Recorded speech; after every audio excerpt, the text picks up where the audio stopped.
இங்கே யார் பறையன் என்று கேட்டால் நான் தான் என்று நிமிரடா, அதான்டா எழுச்சிங்க. அந்த நிமிர்வு வராத வரை கடினம். இந்த கூட்டத்திலே அந்த துணிவோடும் தெளிவோடும் நிமிர்ந்த ஒருவன் தான் இன்று சிலையாக நிமிர்ந்து நிற்கிற என் உயிர் தம்பி ஆம்ஸ்ட்ராங் என்பதை அறிவார்ந்த தமிழ் சமூகத்தின் தம்பி தங்கைகள் புரிந்து கொள்ள வேண்டும். ஒரு ஆம்ஸ்ட்ராங் நமக்கு பத்தாது. இனி ஒவ்வொருவனும் ஆம்ஸ்ட்ராங்காக மாறுவதை தவிர நமக்கு வழி கிடையாது. யாருடைய மூளையில் உதித்த சிந்தனை ஆம்ஸ்ட்ராங்கை கொலை செய்ய வேண்டும் என்று அது ஓராண்டாக இங்கு இருக்கிற எவருக்கும் தெரியவில்லை. தமிழ் சமூகம் எல்லோருடைய கேள்வியும் அதுதான். யார் முதலாக இவரை கொல்ல வேண்டும் என்று சிந்தித்தவன் எவன்? காரணம் என்ன? அந்த திட்டத்தை வகுத்தவன் யார்? நீ கைது செய்தவன் கூலிக்கு செய்த கொலையாளி, அவனுக்கும் இந்த ஆம்ஸ்ட்ராங்கும் சம்பந்தமே இல்லை. அப்படி என்றால் முதலாக இந்த கொடிய சிந்தனை உதித்தவது எவன் மூளையில்? நீங்க கைது செய்தவர்களை தினம் நீதிமன்றத்தில் நிறுத்த ஒவ்வொரு முறையும் கூட்டிக் கொண்டு வருகிறீர்கள். அவர்களை பார்க்கிறோம். அவர்களிடத்திலே நீங்கள் விசாரித்து காரணத்தை வெளிக்கொண்டு வந்து இந்த மக்களுக்கு சொல்லாதது ஏன்? இதற்காக நாங்கள் கொன்றோம், இவர்தான் சொன்னார், நாங்கள் இதற்காக செய்தோம் என்ற காரணம் இங்கு இருக்கிற எல்லோருக்கும் தெரிய வேண்டுமா வேண்டாம்? 3 பேரை சுட்டுக் கொண்டீர்கள். அவர்கள் யார்? அவர்கள் இந்த கொலைக்கு திட்டமிட்டார்களா? நேரடி கொலையாளிகளா? இந்த கொலைக்கும் அவர்களுக்கு என்ன சம்பந்தம்? ஆம்ஸ்ட்ராங்கை கொல்ல வேண்டும் என்கிற சிந்தனையை தூண்டியவர்கள் அவர்கள் தானா? ஏதாவது பதில் இருக்கிறதா பாருங்க. ஒரு கொலையாளியை சுட்டுக் கொண்டு விடலாம் என்று சட்டம் இருக்குமானால், நடைமுறை இருக்குமானால் சிறைச்சாலையே அவசியம் இல்லை, எல்லாரும் சுட்டுக்கோட்டு போட்டு போய்கொண்டே இருக்கலாமே. இது எந்த மாதிரியான அணுகுமுறை? திரும்ப திரும்ப கேட்கிறேன். அந்த 3 பேரை தம்பி ஆம்ஸ்ட்ராங் கொலையாளிகள் சொல்லி சுட்டீர்களே, ஏன்? அதற்கு காரணம் சொல்லுங்கள் என்று கேட்கிறேன். ஒருவர் கூட சொல்லுங்க. ஓராண்டு ஓடிவிட்டது. ஆனால் என்றைக்காவது ஒரு நாள் நீங்கள் இதற்கு பதில் சொல்லித்தானாக வேண்டும். அவர் யார் என்பது எங்களுக்கு தெரிய வரத்தானே வேண்டும். ஒரே ஒரு தலைவன் நமக்கு அரிதினும் அரிதாக பிறந்தான், ஆம்ஸ்ட்ராங். தன்னை பற்றி சிந்திக்காமல் தான் பிறந்த சமூகத்தை பற்றி சிந்தித்தான். அது கல்வி பற்றி மேம்பட்டு உயர வேண்டும் என்று உழைத்தான். அவன் இன்று நம்மோடு இல்லை. ஆனால் அவன் கனவு நம் கையோடு இருக்கிறது, நம் தோள்களில் சுமத்தப்பட்டிருக்கிறது. தூர இருந்து அவனை நேசித்து வாசித்து சுவாசித்துக் கொண்டிருந்த உடன் பிறந்தார்கள் என் போன்ற அண்ணன்களும் உங்களோடு இணைந்து நாங்கள் நிற்கிறோம் என்பதை நீங்கள் நினைவில் வைத்துக் கொள்ள வேண்டும். ஆம்ஸ்ட்ராங் இருந்து நம்மை எல்லாம் எவ்வளவு உணர்வு சூடேற்றி உசிப்பி எழுப்புவாரோ அதைவிட இறந்து சிந்திய இரத்த துளிகளால் நம்மை எல்லாம் பல மடங்கு உணர்வு சூடேற்றி உசிப்பி இருக்கிறான் என்பதை நாம் நினைவில் வைத்துக் கொள்ள வேண்டும்.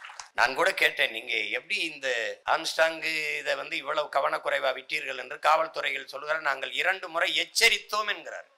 உங்கள் உயிருக்கு ஆபத்து இருக்கிறது, அதாவது த்ரெட்டன் இருக்கிறது என்று எச்சரித்தோம். எச்சரிப்பது காவல்துறையின் வேலை இல்லையே, பாதுகாப்பதுதான் காவல்துறையின் வேலை. எச்சரிப்பது என்னுடைய தம்பியில் கூட தான் என்னை சொல்வார்கள், அண்ணா பாதுகாப்பாருங்கண்ணா, அண்ணா பத்திரமண்ணா, நீங்க கவனம் அண்ணா என்று. அது காவல்துறையின் வேலை அல்ல. எச்சரிப்பது காவல்துறையின் வேலை இல்ல, பாதுகாப்பது தான். 2 முறை நாங்கள் எச்சரித்தோம், அவர் கவனம் இல்லாமல் இருந்து விட்டார். இது எப்படி? எவ்வளவு பொறுப்பற்ற பதில். சாதாரணமா வலையொலியில் யூடியூப்ல பேசுறான்ல, அவனுக்கெல்லாம் 2 போலீஸ் ப்ரொடெக்ஷன் கொடுத்துருக்கு இந்த நாடு. யாருன்னு நான் சொல்ல வேண்டியதில்லை உங்களுக்கு. இந்த சமூக மாற்றத்திற்கு நின்ற மகத்தான ஒரு இளைஞனை பாதுகாக்க இந்த நாடு தவறிட்டது. பதர்களை பத்திரப்படுத்தி விட்டு வீரியமிக்க நெல்மணியை தொலைத்து விட்டார்கள் இவர்கள். இந்த நாட்டில் இத்தனை லட்சக்கணக்கான மக்களால் நேசிக்கப்படக்கூடிய ஒரு தலைவனுக்கு பாதுகாப்பு இல்லை. தன் வீட்டு வாசலிலேயே வெட்டி கொன்றுவிட முடியும் என்கிற நிலை இருக்குமானால் இது எப்படிப்பட்ட சமூகம், எப்படிப்பட்ட நாடு?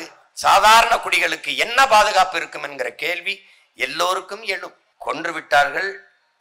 தம்பி இன்று நம்மோடு இல்லை, உயிரோடு இல்லை, அது உண்மை. ஆனால் யார் கொன்றார்கள்? எதற்காக கொண்டார்கள்? எவ்வளவு நாள் திட்டமிட்டு கொண்டார்கள்? எந்த நடவடிக்கையும் இல்லை. இந்த கேள்வி ஒவ்வொரு மகனுக்கும் எழ வேண்டும். கைது செய்தார்கள், இவர்கள் தான் கொலை செய்திருப்பார்கள் என்று. கைது செய்தவர்களை நீங்கள் கவனிங்கள். அரசியல் அதிகாரத்திற்கு வந்தவன் அல்ல என்னுடைய தம்பி ஆம்ஸ்ட்ராங். அவன் கவுன்சிலரோ, சட்டமன்ற உறுப்பினரோ, பாராளுமன்ற உறுப்பினரோ, அமைச்சர் பெருமக்களோ எதுவும் இல்லை. அம்பேத்கர் கற்பித்தது போல, கற்பி புரட்சி செய் ஒன்று சேர் என்று போதித்தது போல, தான் கற்றது போல எண்ணற்ற இளைய தலைமுறை தம்பி தங்கைகளை கற்க வைத்தவன் நம்முடைய தம்பி ஆம்ஸ்ட்ராங் அவர்கள். அதிலே அதிகாரத்தில் இருந்தவர்கள் எல்லாம் செய்ய தவறிய ஒன்றை, கல்வி மறுக்கப்பட்ட சமூகத்தில் இருக்கிற தமிழ் குடிகளில் எவ்வழி செல்வதென்று தட்டுக்கட்டு தவித்து நின்ற தம்பி தங்கைகளை தேடி பிடித்து தான் படித்தது போலவே பல ஆயிரம் பேரை சட்டம் படிக்க வைத்த ஒரு கல்வி வள்ளல் தம்பி ஆம்ஸ்ட்ராங் என்பதில் எவருக்கும் மாற்று கருத்து இருக்க முடியாது. அவன் ஒன்றும் 60-70 வயது முதியவன் இல்லை, சாதித்து முடிக்கிறது. இளம் வயதிலேயே இவ்வளவு பெரிய சாதனையை செய்து முடித்த ஒரு இளைஞன் இந்த நிலத்தில் ஆம்ஸ்ட்ராங் தவிர வேற எவரும் இருக்க முடியாது. ஓராண்டு ஓடிவிட்டது அதற்குள்ளே. இங்கே சொன்னவர் கூட சொன்னார்கள், தம்பியினுடைய உடல் கிடத்தியிருந்த இடத்தில் நான் வந்து பார்க்கும் போது மிகுந்த மனவழியை அடைந்தேன். ஈழப்படுகொலை நடந்து கொண்டிருந்த காலகட்டத்தில் தொடர்ச்சியாக அதற்காக போராடி பல முறை சிறைப்படுத்தப்பட்டு நான் இருந்த காலகட்டத்தில் என்னுடைய அன்பு தம்பி ஆம்ஸ்ட்ராங் அவர்கள் என்னை சந்திக்க விரும்பினார். அப்போது நானும் அவரும் ஒரு விடுதியில் சந்தித்து ஒரு 3 மணி நேரங்கள் பேசிக் கொண்டிருந்தோம். அப்போதே அவர் பகுஜன் ஜமாத் கட்சியிலே சேர்ந்து மிக உயர்ந்த பொறுப்புக்கு வந்திருந்தார். அப்ப எனக்கெல்லாம் இந்த நேரத்தில் இருந்த வருத்தத்தை தம்பியிடத்திலே பகிர்ந்து கொண்டேன். நான் காங்கிரஸ் குடும்பத்தில் இருந்து அந்த பின்னணியிலிருந்து வளர்ந்து வந்திருந்தாலும் பிறகு திராவிட இயக்கங்களின் மீது பற்று கொண்டு அதிலே பயணித்திருந்தாலும் கண்முன்னே நம் இனச்சாவு இதை நிகழ்த்தியவர்கள் நடத்தியவர்கள் எல்லாம் யார் என்று தெரிந்த பிறகு இந்தியம் திராவிடம் இந்த பற்றுகள் எல்லாம் தகர்ந்து விழுந்து விட்டது. அப்போது என் தம்பி ஆம்ஸ்ட்ராங் இந்திய தேசிய அரசியலிலே பகுஜன் ஜமாத் கட்சியிலே தமிழ்நாட்டின் மாநில பொறுப்பிலே இருந்தார். நான் தமிழ் தேசிய அரசியலை எடுத்து பேச, அவர் இந்திய தேசிய அரசியலை பேச, இருவரும் அதே அன்போடு அவரவர் நிலைப்பாட்டோடு ஒரே இலக்கை நோக்கி பயணிக்க தொடங்கினோம்.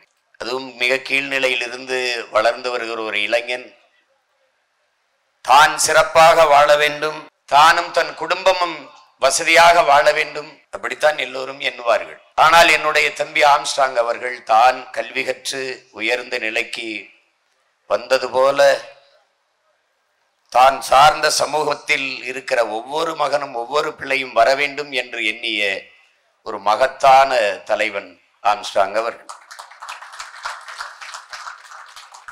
எப்படி பார்த்தாலும் இந்த இழப்பை நம்மால் ஈடுகட்ட முடியாது.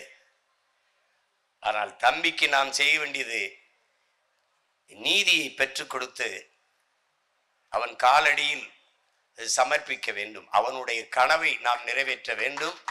அந்த உறுதியை நாம் ஏற்கணும்.